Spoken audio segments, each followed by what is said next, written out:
Japan की दोस्ती का एक अहम प्रमाण बताया है। शिव की नगरी काशी में रुद्राक्ष कन्वेंशन सेंटर भारत और जापान की दोस्ती को और मजबूती प्रदान करेगा।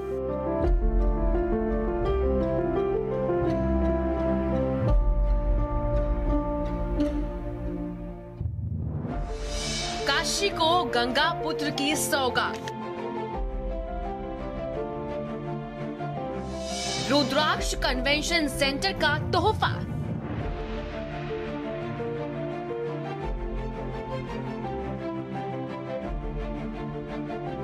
भारत जापान की दोस्ती का प्रमाण।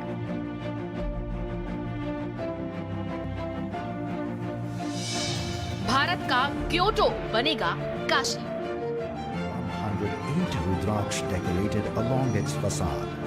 Rudraksh, Varanasi Convention Center, a new landmark to celebrate heritage, culture and friendship. PM Modi एक बार फिर अपने संसदीय क्षेत्र वाराणसी पहुंचे और इस दौरान पीएम ने काशी वासियों को कई सौगातें दी। सबसे बड़ा तोहफा रुद्राक्ष कन्वेंशन सेंटर है, जो काशी को जापान के क्योटो की तर्ज पर विकसित करने में बेहद अहम साबित होने वाला है।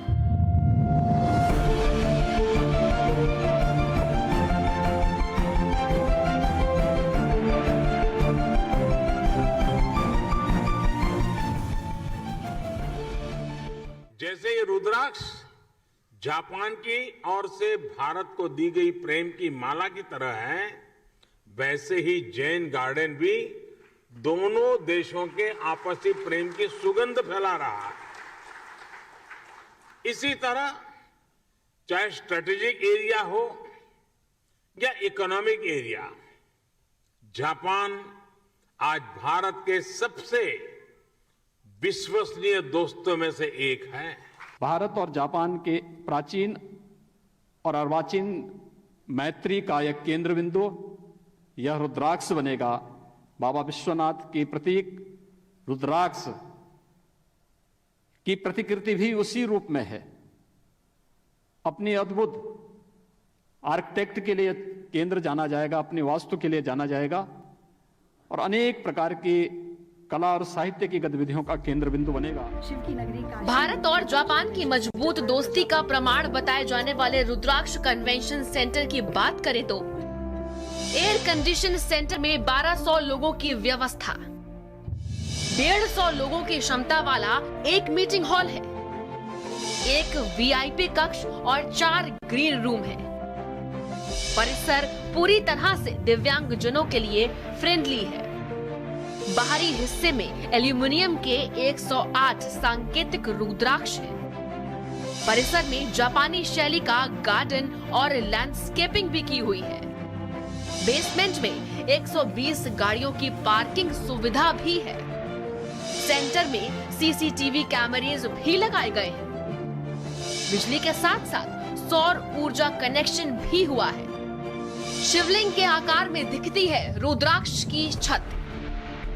इस समय हम मौजूद हैं रुद्राक्ष के उस कन्वेंशन सेंटर में, जिसका लोकार्पण अभी थोड़ी देर पहले प्रधानमंत्री नरेंद्र मोदी ने इस रुद्राक्ष के पौधे को यहाँ पे लगा के किया है। ये अब हम आपको दिखाते हैं यहाँ का विहंगम नज़ारा आप देख सकते हैं। हम चलते हैं अंदर इस कन्वेंशन सेंटर के। भारत और जापान के आर्थिक और तकनीकी सहयोग से बनकर ये कन्वेंशन सेंटर वाराणसी के लिए ही नहीं बल्कि पूरे उत्तर प्रदेश के लिए एक बहुत बड़ा आप इसे योगदान कह सकते हैं। ये एक अंतर्राष्ट्रीय मीडिया कन्वेंशन सेंटर बन के तैयार है। काफ़ी विहंगम नज़ारा है, आप देख सकते हैं।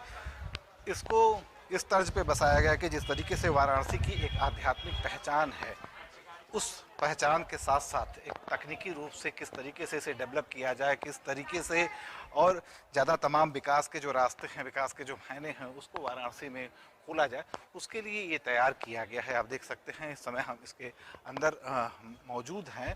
ये जो है सामने सेमिनार हॉल है। 1200 से अधिक लोगों की यहाँ पे बैठने की व्यवस्था है। इस कॉन्फ्रेंस हॉल बन जाने के बाद अब राष्ट्रीय अंतर्राष्ट्रीय स्तर के यदि कोई बड़े आयोजन यदि करने हैं तो यहाँ से किए जा सकते हैं। ये छतरी आप देख रहे हैं जो ये जापान की एक प्रचलित छतरी है। सामने वो बोर्ड है जिसका फीता काट के प्रधानमंत्री ने इसका लोकार्पण किया है। आप देख सकते हैं यहाँ पे ये सामने है। जापान के लोग भी यहाँ पे आए हुए थे, जापान के राजदूत भी उसमें यहाँ पे मौजूद थे। ये एक सेमिनार हॉल है, ये आप देख सकते हैं, काफ़ी बृहद और विहंगम नज़ारा आप यहाँ से देख सकते हैं। यहीं पे प्रधानमंत्री ने भी कुछ देर पहले जनसभा को संबोधित किया, यहाँ पे लोग आए हुए थे। ये 1200 लोगों के बैठने की व्यवस्था की गई है। तो कहा जाए तो एक प्रकार से ये न सिर्फ अद्भुत है बल्कि विहंगम है और बनारस के लिए एक बहुत बड़ा तोहफा है। नीरज जायसवाल के साथ रोहित सिंह, भारत समाचार, वाराणसी। एक बड़ी खबर, कांग्रेस